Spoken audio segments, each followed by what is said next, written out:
সাগরমণির ঘটনা এটা নয়, যেহেতু সরকার সেদিন সেটাকে থেকে রেখেছিল সেটা হয় নাই। কিন্তু আজকে কি অবস্থা হয়েছে, এখানে 8 জনকে গ্রেফতার করা হয়েছে, সকলের সঙ্গে জড়িত ছিল, সব রেকর্ড পাওয়া গেছে। আমরা বলতে চাই দ্রুত আদালতের মাধ্যমে যদি উইদিন ভেরি শর্ট টাইম 3 মাসের মধ্যে এদের যদি ফাঁসির কাছে ঝুলানোর ব্যবস্থা করা যায়। এটা প্রশাসন জানে না বলে আমরা এটা বিশ্বাস করতে পারি না। কোথায় থাকলো এই জামালপুরে ইসলামপুরে তার বাড়ি ছিল, গোলাপিকে বিয়ে করে বাপের সঙ্গে রংপুরে গেছে, সেখান থেকে সে গাজীপুরে এসে আস্তানা গাইছে।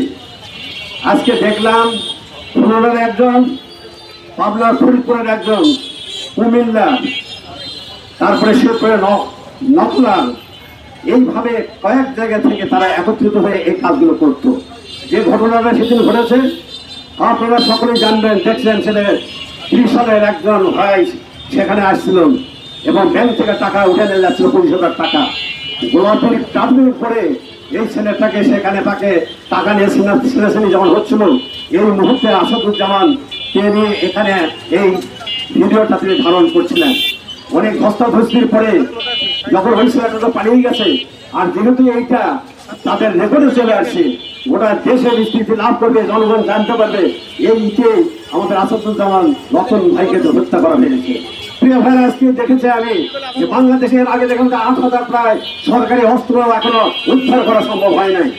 এই লেটার যেটা আমি দেখালাম সেখানে দেখুন 1427টা অস্ত্র এখনো আমরা উদ্ধার করা যায় নাই। 28টা ভারী অস্ত্র রয়েছে যেটা SSF এর কাছে ছিল। এই সমস্ত অস্ত্রগুলোকে ভাড়াটিয়াদেরকে ভাড়াতে হবে, এই অস্ত্রগুলো ভাড়া দিয়ে সেই ভাড়া যে অস্ত্র দিয়ে মানুষ মারতেছে সেগুলোকে ভাড়া দেওয়া হয়। এই যে কথাগুলো একটা জাতির জন্য কত লজ্জাজনক, এটা বোঝার কথা না। আমরা কিছু বলতে চাই না, আমাদের যে ভাই গেছে প্রতিবাদ দিয়ে এই অভাব পূরণ করা যাবে না, সমবেদনা জ্ঞাপন করে শুধু পূরণ করা যাবে না।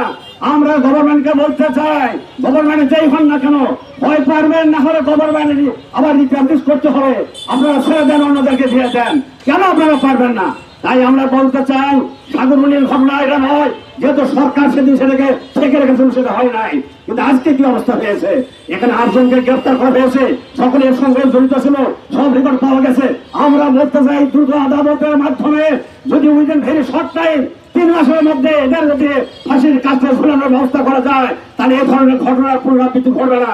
কিন্তু সরকারের দীর্ঘসূত্রিতা, বিচার বিভাগের দীর্ঘসূত্রিতার কারণে তাদেরকে শুধু ছেড়ে দেওয়ার জন্য এই বিচার বিভাগ আমাদের দেশে কাজ করে চলছে। এই জন্য লক্ষ লক্ষ কেস আজকে জমা হয়ে রয়েছে। আমরা আজকে সাংবাদিক বন্ধুবান্ধব মিলে গোটা জাতিকে আমরা বলতে চাই, আমাদের সাংবাদিক বন্ধুবান্ধব আজকে আবেদন রাখতে হবে যে কারেন্ট যে সমস্ত একেবারে ডকুমেন্টারি আমরা এভিডেন্স পাচ্ছি যেখানে হত্যা করার জন্য ধরতে পারি, তাদেরকে যদি নাগুন এবং এখনই যদি তাদের বিচার ব্যবস্থা করা যায়, পানিশমেন্ট দেওয়া যায়, তাহলে অনেকের ভয় হয়ে যাবে। আর যদি দীর্ঘসূত্রতা করা যায়, এখানে ফাঁসি রায় হলো, আবার আদালত চলে গেল, হাইকোর্টে যাবে, হাইকোর্ট থেকে সুপ্রিম কোর্ট যাবে, এই করতে করতে লম্বা লাইন হয়ে যায়, তাদের আর বিচার হয় না। তাই আমরা বলতে চাই নগদ বিচার আমরা চাই, এদের হত্যার বিচার আমরা এখনই তাদেরকে ফাঁসি কাছে ঝুলানোর মাধ্যমে তুলে দিতে চাই। এই জন্য বঙ্গবাসী সহ গোটা দেশের জনগণের আমরা বলতে চাই, এই পরিবারকে গভর্নমেন্ট যেমন রিস্টাবলিশ করার জন্য, তাদেরকে এখানে প্রোভাইডেড করার জন্য, রিহ্যাবিলিট করার জন্য সব সহযোগিতা করবে। অন দি আদার হ্যান্ড, সামনের দিনে সাংবাদিক বন্ধুদের হত্যা না করা হোক।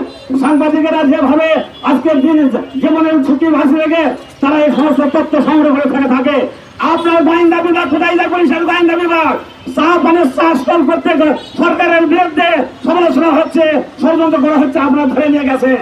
স্বামী আর স্ত্রী যেখানে আমরা গল্প করতে পারি নাই, ধরে নিয়ে গেছেন, সরকারের বিরুদ্ধে সমালোচনা করা হচ্ছে, আবার ষড়যন্ত্র করা হচ্ছে। আর এত কিছু ঘটনা যারা ঘটে আপনারা জানেন না? আপনাদের গোয়েন্দা বিভাগ নাই, পুলিশের গোয়েন্দা বিভাগ নাই, বিজেপির নাই, লেবারের নাই, আর্মির নাই, তারা কোথায় কি করছেন? কেন ধরতে পারেন না? আজকে ধরতে পারেন 2-4 দিনের মধ্যে, কেন আপনার ভিতরে এই সমস্ত খবর রাখতে পারেন না?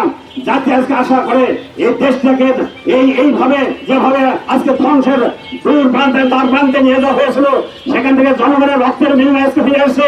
আমরা চাই সুন্দর বাংলাদেশ ধর্মের দিকে চলবে। আর একজন সাংবাদিক বন্ধুর গায়ে যাতে হাত না যায়, তারা জীবনকে বাজি রেখে না খেয়ে না পড়ে কষ্ট করে জাতিকে উপহার দিচ্ছে সুন্দর সমাজ ব্যবস্থা করার জন্য, সেখানে আমরা সহযোগিতা করেন। নইলে আমরা আপনাদের বিরুদ্ধে দুর্বল আন্দোলন আবার গড়ে তুলবো এবং আমাদের প্রতিশোধ নিতারা আমরা হাত দিয়ে নিতে পারবো না, যেহেতু আপনাদের মাধ্যমে নিতে হবে। আপনাদের কাছে আমাদের এটাই দাবি, আজকে এইটাই আমাদের সকলের দাবি হোক যে ভাই আসাদুজ্জামান আজকে তাকে হত্যা করা হয়েছে, ওই গোলাপি আর কেতু মিজান সহ জনের ফাঁসির মাধ্যমে আমাদের বুকের জ্বালা মিটায় দেওয়া হোক, এই আশাবাদ ব্যক্ত করে সবাইকে ধন্যবাদ দিয়ে আমি আমার বক্তব্য শেষ